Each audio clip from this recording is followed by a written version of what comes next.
Les principaux. Ok. Je suis filmé en plus. Ah ouais. C'est bon, c'est bon. Entrez.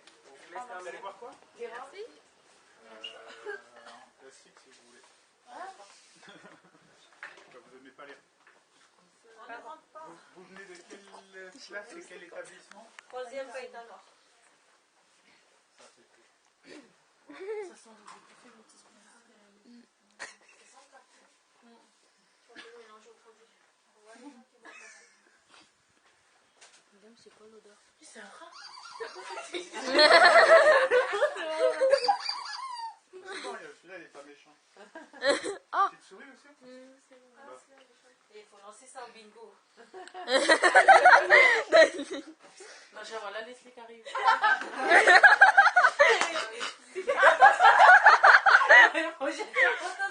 Alors là. Là, il faut les... Ah bah oui, c'est sûr. Non, j'ai laissé tomber. Avec le son. Snap, snap. Trop bien. Bon. Maintenant qu'on a bien rigolé, un peu de sérieux. C'est derrière vous. Comme ça, c'est pas moi qui peux regarder. Non, vous savez déjà des choses sur la leptospirose? Oui, que ça vient des rats. Ça vient des animaux. Et on fait les... Non, attends, juste de la urine. Non, c'est bien. On fait pipi rose, non? Ouais. Ah, mais c'est vrai. Pipi, ça Quand on fait pipirose, c'est déjà... Il aurait fallu aller chez le médecin avant. Mais il y a d'autres symptômes pour savoir qu'on a ça? Alors, il n'y a pas beaucoup de symptômes qui sont caractéristiques de la leptospirose. Ça donne d'autres symptômes, mais qu'on peut avoir aussi avec la grippe ou avec la dengue. Voilà. Bon, donc la leptospirose, quand on l'a, voilà, au début, ça ressemble à la grippe, ça ressemble à la dengue, ou ça ressemble à n'importe quoi. Donc, effectivement, il faut aller chez le médecin. Et même le médecin, en examinant tous les symptômes, sauf si on en est au stade où on fait pipirose, on ne peut pas déterminer avec certitude que c'est la leptospirose. Donc c'est pour ça qu'il y a des analyses de laboratoire. Donc en général, si le médecin il pense que ça peut être la leptospirose, il va faire une prise de sang qui va être envoyée ici à l'Institut Pasteur de Nouvelle-Calédonie.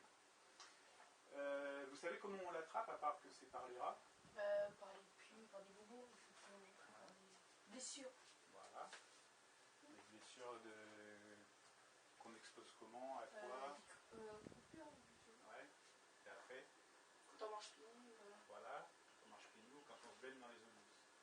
Il faut savoir que les leptospires ne survivent pas dans l'eau de mer. Donc si on se baigne à la mer, c'est pas là qu'on va attraper la leptospirose. Par contre, ils peuvent survivre très longtemps dans l'eau douce, plusieurs semaines, plusieurs mois. Donc dans la boue, parce qu'en fait dans la boue il y a de l'eau, et dans les eaux douces. Donc on peut attraper la leptospirose quand on se baigne à la rivière. Effectivement, si on a des coupures, ça facilite l'entrée des leptospires qui passent à travers la peau. Donc ils vont passer à travers la peau et ils vont aller dans le sang. Donc quand ils arrivent dans le sang et qu'ils commencent à se diviser dans le sang, parce qu'il y a plein de choses à manger pour eux dans le sang, c'est là qu'on va être malade. Les premiers symptômes, ça va être une grosse fièvre, avec souvent des courbatures ou mal aux articulations, puis des maux de tête qui sont un petit peu liés à la fièvre. Ça ressemble vraiment à la grippe, ça ressemble vraiment à pas grand-chose.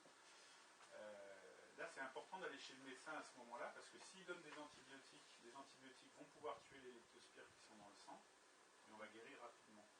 Par contre, si on attend trop pour avoir les antibiotiques, les leptospires du sang, ils vont passer dans les reins, qui sont représentés ici, même les organes un petit peu essentiels de la leptospirose. Ils vont aller dans les reins, dans le foie, dans les poumons, parfois dans le cœur, voire dans le cerveau, et donner des maladies liées à ça. Donc le premier symptôme, c'est effectivement le premier symptôme d'aggravation. Effectivement, le foie qui est abîmé, qui va faire un petit peu du dégât et faire que le sang a tendance à devenir jaune. Donc on a une sorte de jaunisse.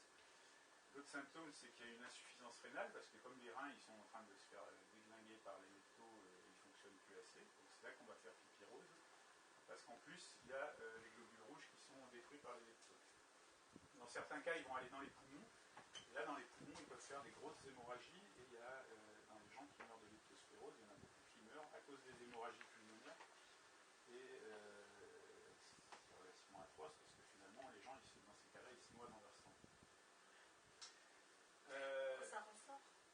Bah oui, voilà, quand on commence à tousser et que dans ce qu'on tousse et ce qu'on recrache, il y a du sang, en général, c'est quand même que c'est assez grave. Il faut savoir que dans les gens qui ont la leptospirose en Nouvelle-Calédonie, il y en a les 2 tiers, hein, donc 65%, on avait calculé en 2008, qui passent à l'hôpital, en moyenne au moins une semaine, et il y en a énormément qui passent en unité de réanimation, soins intensifs, soit pour faire à l'extérieur du corps le travail des reins, donc ça c'est ce qu'on appelle la dialyse, c'est ce que font aussi des gens qui ont une insuffisance rénale liée à autre chose, soit pour carrément les aider à respirer parce qu'il y a déjà du sang dans les poumons. Et il y a quand même 2% à peu près, donc un cas sur 50 qui meurt. Bon, donc ces leptospires, ils ne vivent pas dans l'eau naturellement, enfin ils sont juste déposés dans l'eau par des animaux, donc principalement nos petits rats qui sont là, mais pas seulement les rats, et également les souris, mais également les cochons, les bovins, les cerfs. Dans certains pays, les chiens, ici pas trop les chiens, etc. Chez ces animaux-là qu'on appelle réservoirs, ça ne provoque pas de maladie, donc c'est des animaux qui ont l'air en bonne santé, mais en fait ils sont malades. Enfin, ils sont malades. Ils produisent du leptospire, ils l'excrètent dans leurs urines, et ensuite quand il pleut, ces urines sont ramenées dans les criques, et si on se baigne à ce moment-là, c'est qu'on attrape la maladie. Donc voilà, par exemple, il y a quelqu'un qui a la leptospirose, son médecin prescrit une prise de sang, ça arrive au laboratoire d'Antoine qui vous a présenté, et ils vont dire, effectivement, ce patient-là a la leptospirose. Ça peut être intéressant de savoir quel est l'animal qui est à l'origine de cette leptospirose. Donc, en pratique, les leptospires qu'on va retrouver dans les rats, ceux qu'on va retrouver dans les souris, ceux qu'on va retrouver dans les cerfs, ce n'est pas exactement les mêmes. Et nous, dans l'unité de recherche, on arrive à les distinguer. Donc là, on a une autre technique moléculaire. Il vous a parlé un petit peu de la PCR qui sert pour le diagnostic, rapidement. Oui. Donc là, on a une autre technique moléculaire. Par exemple, on a 3 patients qui seraient infectés par 3 souches différentes. Ça, c'est un contrôle négatif. Donc, un prélèvement qui est négatif, un patient qui est négatif, la courbe, elle reste plate. Un patient qui est positif, la courbe, elle monte comme ça. Et ça nous dit c'est positif. Et là-dessus, on peut faire une deuxième analyse qui caractérise un petit peu le gène qu'on a amplifié par la PCR. Et là, on voit qu'on a 3 courbes différentes sur la température de stabilité du produit de PCR. Ça correspond à une souche de leptospire, ça correspond à une autre souche, et ça correspond à une 3e souche. Donc ensuite, nous, on fait une autre analyse. Donc ça, on va déterminer la séquence de l'ADN de la souche qui a rendu la personne malade. Vous savez que l'ADN, c'est un alphabet à 4 lettres, A, T, C, G, et c'est une succession de ces lettres-là. Donc on a des techniques moléculaires qui nous permettent de lire ces lettres-là. Ensuite, on va les aligner, ces lettres, c'est-à-dire on va comparer la souche d'un patient avec la souche d'un autre patient, etc. Les endroits où c'est des points, c'est les endroits où c'est la même lettre, et les endroits où on a une autre lettre, c'est qu'elle est différente du premier patient, etc. Et quand on les compare comme ça, on peut les aligner et voir la distance entre elles, donc le nombre de différences de lettres à différentes positions entre elles. Et avec ça, on va pouvoir établir des distances. Donc, par exemple, il y a une souche qui s'appelle Pomona, qu'on retrouve chez les cerfs, parfois chez le bétail.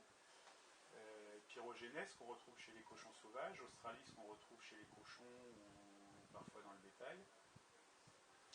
Ici, on a les souches qu'on retrouve chez les souris. Ici, on a les souches qu'on retrouve chez les rats. Et on va pouvoir les distinguer et voir la distance qu'il y a entre elles. Donc nous, on fait ça pour les gens qui sont malades, pour les patients. Donc on va dire, ce patient, il est infecté par exemple avec une souche Copenhagueni. Et on va faire la même chose avec les animaux. On va comparer, on va faire des prélèvements d'animaux, des prélèvements de reins ou d'urine de ces animaux. Et on va dire, voilà, là où il y avait ces patients-là, ça correspond à des souches qu'on va retrouver chez les cerfs. Là où il y avait ces patients-là, ça correspond à des souches qu'on va retrouver chez les rats. Et comme ça, on peut savoir pour chaque patient quel est l'animal qui est à l'origine de sa leptospirose. Vous avez des questions? Alors là. Non? Si? Quelqu'un qui a dit si? Non. Qui a dit aussi? Ah bon? Qui a dit Océane. Si un monsieur s'étouffe de façon trop forte, on peut consommer ou on peut faire quelque chose? Non, en fait, enfin, ça c'est une question plus médicale que de laboratoire, on sait faire le travail du rein en dehors du corps, c'est-à-dire de prendre le sang et de faire le travail d'épuration du sang que fait le rein avec des machines.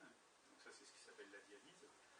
C'est beaucoup fait, pas que pour la leptospirose, il y a beaucoup de gens qui sont dialysés parce qu'ils ont les reins qui ne fonctionnent plus assez bien. Par contre, médicalement, pour l'instant, on ne sait pas faire le travail des poumons en dehors du corps. C'est-à-dire qu'il faudrait prendre le sang, lui enlever le CO2 et lui remettre de l'oxygène. Ce serait une sorte de poumon extérieur. Un rein extérieur, on sait faire, un poumon extérieur, on ne sait pas faire. Donc ça veut dire que les gens qui commencent à avoir du sang dans les poumons, ce qu'on fait, c'est qu'on rajoute de l'oxygène dans l'air, on injecte l'air avec une petite surpression dans les poumons pour les aider à respirer et que ce qu'ils respirent, ce soit un mélange plus riche. Et par contre, si il y a trop de sang dans les poumons et que les poumons ne permettent plus du tout de respirer, à ce moment-là, les gens ne savent pas faire autrement. Il y a autre chose, il y a beaucoup de gens quand même qui sont dialysés pendant la leptospirose, parfois pendant juste 1 ou 2 ou 3 jours. Par exemple, au Vanuatu, il n'y a pas de dialyse. C'est-à-dire que les gens qui ont une attaque des reins par la leptospirose au Vanuatu, comme on ne peut pas les dialyser, ils meurent. Donc, je disais, en Calédonie, il y a à peu près entre 2 et 3% de mortalité dans les gens qui ont la leptospirose. Au Vanuatu, au Brésil, dans certains pays où les hôpitaux sont moins équipés, même en Thaïlande, la mortalité c'est plutôt 20%, une personne sur 5. Alors pourquoi les leptospires ils peuvent passer par des plaies? Effectivement, ils rentrent à travers la peau par des plaies, mais même par des coupures tout à fait petites. C'est parce qu'ils ont une forme très particulière, en forme de tire-bouchon comme ça. Et en fait, ils nagent en tournant comme ça. Je vais vous en montrer des vrais au microscope tout à l'heure. Des souches qui ne sont pas dangereuses.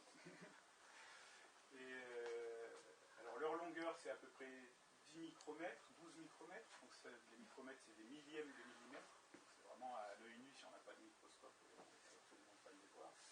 Et leur épaisseur, c'est 0,1 micromètre. Donc ça veut dire un 10 millième de millimètre. On va en mettre 10 000 pour arriver à 10 000 côte à côte pour faire un millimètre.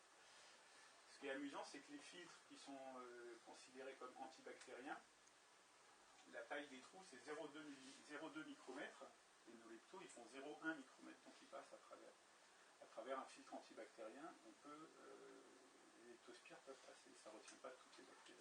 Donc ils sont vraiment très fins, ils sont mobiles puisqu'ils nagent en tournant comme ça, et ils ont cette forme en tire-bouchon. En fait, quand on va se baigner avec une plaie, ils ont tendance à être attirés par le sang. Comme les requins, ça va moins vite qu'un requin, et ça mange moins vite qu'un requin aussi. Il y a quand même une attraction par le sang. Donc ils vont être attirés par une plaie, et au niveau de cette plaie, ils vont rentrer vraiment comme une vis, c'est comme un tire-bouchon, pour aller d'abord dans le tissu sous-cutané, ensuite dans le sang. Dans le sang, ils vont commencer à se diviser. Quand ils vont être assez nombreux, là on a la fièvre, et là c'est le moment où c'est important d'aller chez le médecin. De la fièvre. De la fièvre. C'est une fièvre en général dans la leptospirose. C'est une fièvre assez forte et assez brutale, relativement comme dans la dengue. C'est-à-dire que pas 37,5, on a tout de suite 38,5, 39, on est relativement KO. Et là, c'est vrai que si on s'est baigné dans l'eau douce, ou si on a un parc à cochons, ou s'il y a pas mal de rats, ce genre de choses, il ne faut pas traîner, il ne faut pas se dire ça ira mieux demain ou après-demain, il faut aller chez le médecin directement. Et dire voilà, je suis vraiment pas bien et je me suis baigné dans l'eau douce, et machin, et à ce moment-là, le médecin, un certain nombre d'éléments, donc soit les contacts avec les animaux, soit la présence de rats, soit le fait de baigner dans l'eau douce, va plus facilement penser à la leptospirose. Et nous aussi. Et nous aussi, si on y pense, on peut même le suggérer aux médecins dans certains cas. Mais ça regardez. Ça se peut que ça soit normal de faire pipi rose, mais on n'a pas... Non mais arrêtez, c'est... Moi, je suis pas médecin. Au début, je suis vétérinaire avant de faire de la microbiologie. Normalement, non, on fait pas pyro. Ouais. Ah ben, tu fais pyro, c'est sûr, Ah non, il y a d'autres maladies par contre qui peuvent donner la leptospirose. Mais en général, c'est toujours associé à une maladie.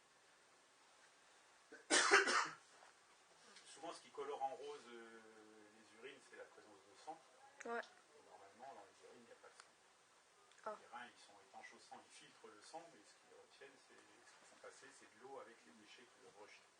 C'est pas les globules rouges, c'est pas le sang. Voilà. Donc après, il y a d'autres, il y a plein d'autres analyses de laboratoire qui permettent de savoir ce qu'on va trouver dans cette urine, s'il y a des bactéries, si effectivement c'est du sang, s'il y a beaucoup de globules blancs, s'il y a principalement des globules rouges. Donc on peut savoir si le saignement il vient des reins ou s'il vient de la vessie, etc. C'est toute une approche médicale un peu compliquée. Il va s'arrêter tout seul. Je vais vous montrer, voilà, il est guéri. Je vais vous montrer des leptospires au microscope. 2, 4, 6, 8, 9. Voilà, ça va bien avoir le temps. Allez-y. Adam, on peut faire juste pause. Là, là. De quoi? Non, tu m'as fait. Je vais arrêter. Juste là. Quand on fait pause, on peut pas faire pause. Après, on reprend. D'accord,